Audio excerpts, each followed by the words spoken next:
Hello, ladies and gentlemen. Welcome to the Suicide Squad spoilers review. Let me fix this, and we will get started with any Suicide Squad things that I've been wanting to talk about that I couldn't talk in my non-spoiler review. That light is going to be bright, but we're just going to have to deal with that because the lighting right here is kind of terrible. But let's get into some spoilers, shall we? So what I wanted to talk about is generally just the main plot of the film, because the main plot of the film is a mixed bag for some people. It's been a mixed bag for a lot of people, especially on Rotten Tomatoes. I've been seeing a lot of reviews coming out. Grains Randolph, John Campea with a really creepy Harley Quinn cosplay. Watch the video, watch John Campea's review, you will understand exactly what I'm saying, but still. So the main plot of the film, and this is spoilers, this is completely spoilers. I have a non-spoiler review I posted yesterday, but what I wanted to tell you is, so in Suicide Squad, you have these 5 or 6 characters, I believe. It's, you have like your main guys. You have Amanda Waller, who is running the Suicide Squad, who is basically running Rick Flag as well, who is the leader of the Suicide Squad. Then you have Deadshot, played by Will Smith. You have Margot Robbie playing Harley Quinn, Slipknot, who, spoiler alert, Slipknot dies! Yeah, and I'll get into that later, but, I mean, you have El Diablo, Killer Croc, Katana. You have so many characters in this film, but one character people are really touching on is Cara Delevingne's Enchantress. Now, Cara Delevingne was a mixed bag for me in this film. I think she had good moments and she had bad moments. I think whenever she was Enchantress, I think she embodied the character very well. I think her voice was a little, I don't know, I'm still off and on. I'm still thinking about that per se. But when she was her normal human self, I think she was a little dull. I've seen her in like Paper Towns and stuff like that, and she really proved to me that she's a good actress in that film. But I think that if she really, she could have given this film a little bit more in just the acting department with her, when she has her human scenes as June Moon.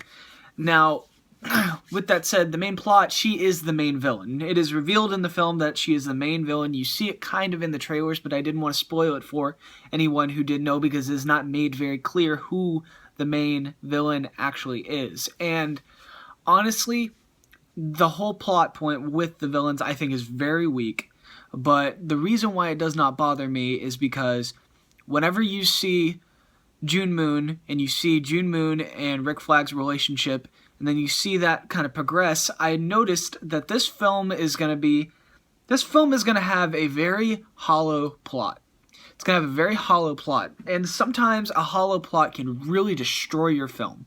In some cases, for some people, it has.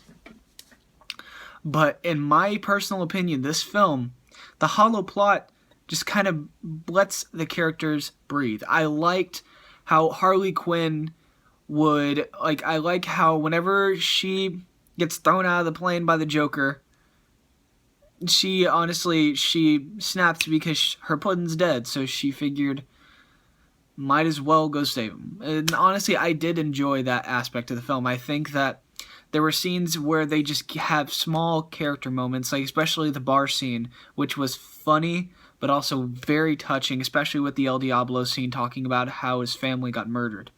I really found that scene very emotionally compelling. And they just gave so many little moments to the film, especially with Deadshot, Margot Robbie's Harley Quinn. You have an emotional tug to these characters. So the story itself is very hollow, but it lets the characters breathe, and I did enjoy that aspect of the film. A lot of people are going to be turned off by the plot. I think so completely. I do think that. But honestly, what I was going in for was to see these characters, and I got more than enough of these characters, and I loved these characters so much that honestly, the bad plot, I didn't care. I did not care. It was serviceable. They have to take down the big floating ring of trash in the sky. Okay, central plot, move us to the next. Point A to point B, very hollow story. There you go. And another thing I want to touch on is really just the whole ending of the film. Now, a lot of people have been getting, like, they've been getting angry at the fact that so many characters, are legitimately just kind of like, I'll save you at the very end, like Harley Quinn whenever she said, you know, my Puddin's dead, can you bring him back? And then she's, you know, I think she takes a sword and slices Enchantress. A lot of people were turned off by that, and I can understand that, but I did feel a little bit more emotionally compelled to her character, like I said earlier, because she really, like, you know, she felt bad. She felt bad. She felt bad for leaving them on the roof. I can understand that. I can understand why she did that.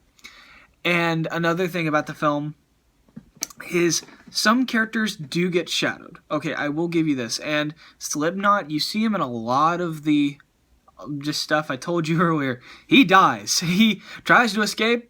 He dies. And you see that Rick Flag scene in the trailer where he's like, you irritate or vex me, you die. It's like, yeah, Slipknot eats it like the first 5 minutes of them actually in the city and the destruction. But I was kind of expecting at least one of them to die. And Killer Croc dies, and that was a good death. I think that... Did he die or not? Oh, no, he didn't. Never mind. I'm thinking... the whole BET joke, though, was hilarious. But just like, I want BET. And I liked how the film ended up as well, especially... Joker survived. He survived at the very end, and I'm jumping from plot point to plot point to plot point because, honestly, this film is very scatterbrained. It's very scattered. I will say that. And honestly, 9.25, people think that that's a high score. I think of the 9.25 as a summation of the enjoyment I had with the film. Sure, you have issues. Sure, there is issues. No film is perfect. Silver Linings Playbook is my favorite film. No, 500 Days of Summer and Silver Linings Playbook are my favorite films. I know they have flaws, but I enjoy those films so much that I look past them. Same with this. Completely different movies, but same with this, though. So, anyways, guys, let me know in the comment section what you thought of Suicide Squad, and spoil it. Spoil it, I don't care.